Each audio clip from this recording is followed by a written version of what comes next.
আজ যে গল্পটা শুনবে এটা কোনো কল্পকাহিনী না।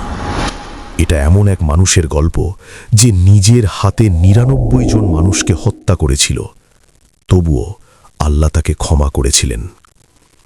এই ঘটনাটি বর্ণিত হয়েছে সহি হাদিসে, বিশেষ করে সহি বুখারী এবং সহি মুসলিমে। শুরুটা খুব অন্ধকার। একজন মানুষ ছিল যার অন্তরে ছিল রাগ, বিদ্বেষ আর অমানবিকতা। সে একের পর এক মানুষ হত্যা করত। কেন করত, কি কারণে করত, ইতিহাস আমাদের সব বলে না, কিন্তু একটি কথা নিশ্চিত, সে ৯৯ জন মানুষকে হত্যা করেছিল।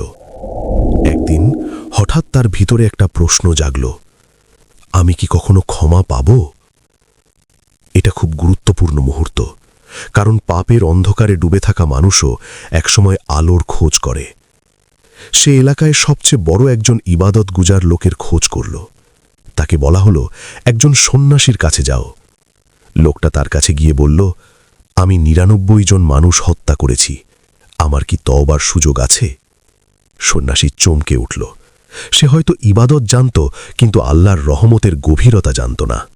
সে বলল, না, তোমার কোনো ক্ষমা নেই। এই উত্তর শুনে লোকটা ক্ষিপ্ত হয়ে গেল। রাগে, হতাশায় সে ওই সন্ন্যাসীকেও হত্যা করল। সংখ্যা দাঁড়ালো ১০০। এখন ভাবো, এমন একজন মানুষ, ১০০ খুন। আমাদের দৃষ্টিতে সে একেবারে শেষ হয়ে গেছে, তার জন্য কোনো আলো নেই। কিন্তু আল্লাহর দরবারে গল্প এখানেই শেষ না।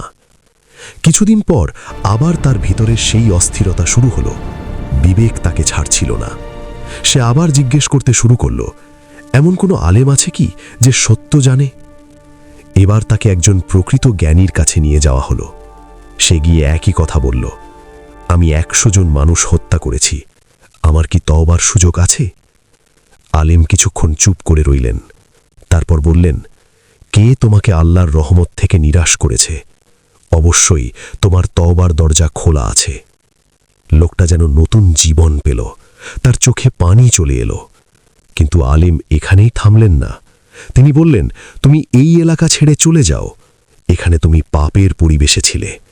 অমুক শহরে যাও, সেখানে সৎ লোকেরা থাকে, তাদের সাথে ইবাদত করো।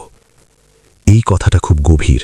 শুধু তওবা করলেই হবে না, পরিবেশও বদলাতে হবে। লোকটা রওনা দিল নতুন জীবনের পথে।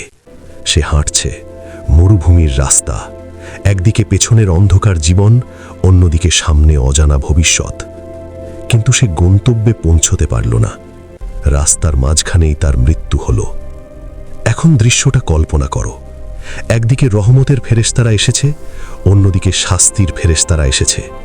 শাস্তির ফেরেশতারা বলল, সে তো ১০০ খুনি, সে আমাদের। রহমতের ফেরেশতারা বলল, কিন্তু সে তওবা করে বেরিয়েছে, তার অন্তর পরিবর্তিত হয়েছে। তখন আল্লাহ একজন ফেরেশতাকে মানুষের রূপে পাঠালেন বিচার করার জন্য।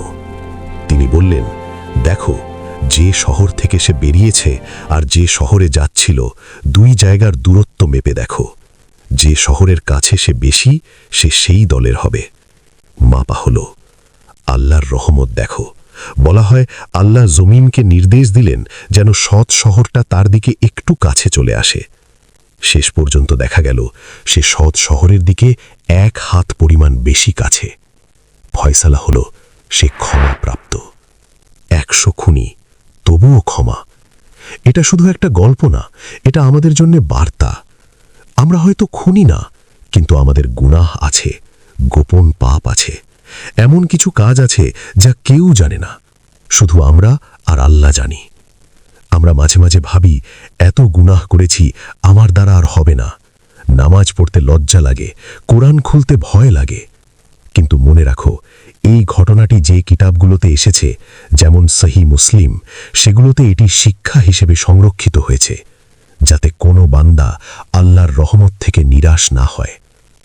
পবিত্র কুরআনুল কারীমে আল্লাহ বলেন, হে আমার বান্দারা, যারা নিজেদের উপর জুলম করেছ, তোমরা আল্লাহর রহমত থেকে নিরাশ হও না। এই আয়াতটি রয়েছে সূরা আজ-জুমারে। এখন প্রশ্ন হলো, এই গল্প থেকে আমরা কি শিখব? প্রথম শিক্ষা, যত বড় পাপই হোক, তওবার দরজা বন্ধ না। দ্বিতীয় শিক্ষা, ভুল মানুষের কাছে গেলে ভুল ফতোয়া পাওয়া যায়, তাই জ্ঞানী মানুষের কাছে যেতে হবে। তৃতীয় শিক্ষা, পরিবেশ বদলানো জরুরি। তুমি যদি একই বন্ধুবান্ধব, একই গুনাহের পরিবেশে থাকো, তাহলে পরিবর্তন কঠিন। চতুর্থ শিক্ষা, শুধু মুখে তওবা না, কাজ দিয়ে প্রমাণ করতে হবে। ওই লোকটা হাঁটা শুরু করেছিল, সে এক কদম এগিয়েছিল, আর আল্লাহ তার জন্যে জমিন সরিয়ে দিয়েছিলেন। ভাবতো, আমরা যদি এক কদম আল্লাহর দিকে এগোই, আল্লাহ আমাদের দিকে কত কদম এগিয়ে আসবেন। বন্ধুরা, এই গল্পটা শুধু অতীতের ঘটনা না, এটা আজকের জন্যেও প্রযোজ্য। হয়তো এই মুহূর্তে কেউ এই ভিডিও দেখছে যে গোপনে এমন গুনাহ করছে যা সে কাউকে বলতে পারে না। হয়তো সে মনে করছে তার জীবন শেষ। আমি তাকে শুধু এই কথাটা বলতে চাই, তুমি যতক্ষণ বেঁচে আছো ততক্ষণ তোমার সুযোগ আছে।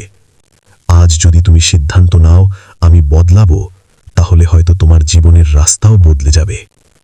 শেষ করার আগে একটা প্রশ্ন রেখে যেতে চাই। যে মানুষ 100 খুন করার পরও আল্লাহর কাছে ক্ষমা পেয়েছে, আমরা কেন নিজের ছোট ছোট গুনাহের জন্য আল্লাহর দরজায় কড়া নাড়তে ভয় পাই? আজ রাতেই 2 রাকাত নামাজ পড়ো, নিজের ভাষায় বলো, হে আল্লাহ, আমি ফিরে আসতে চাই। হয়তো আজই তোমার নতুন জীবনের শুরু।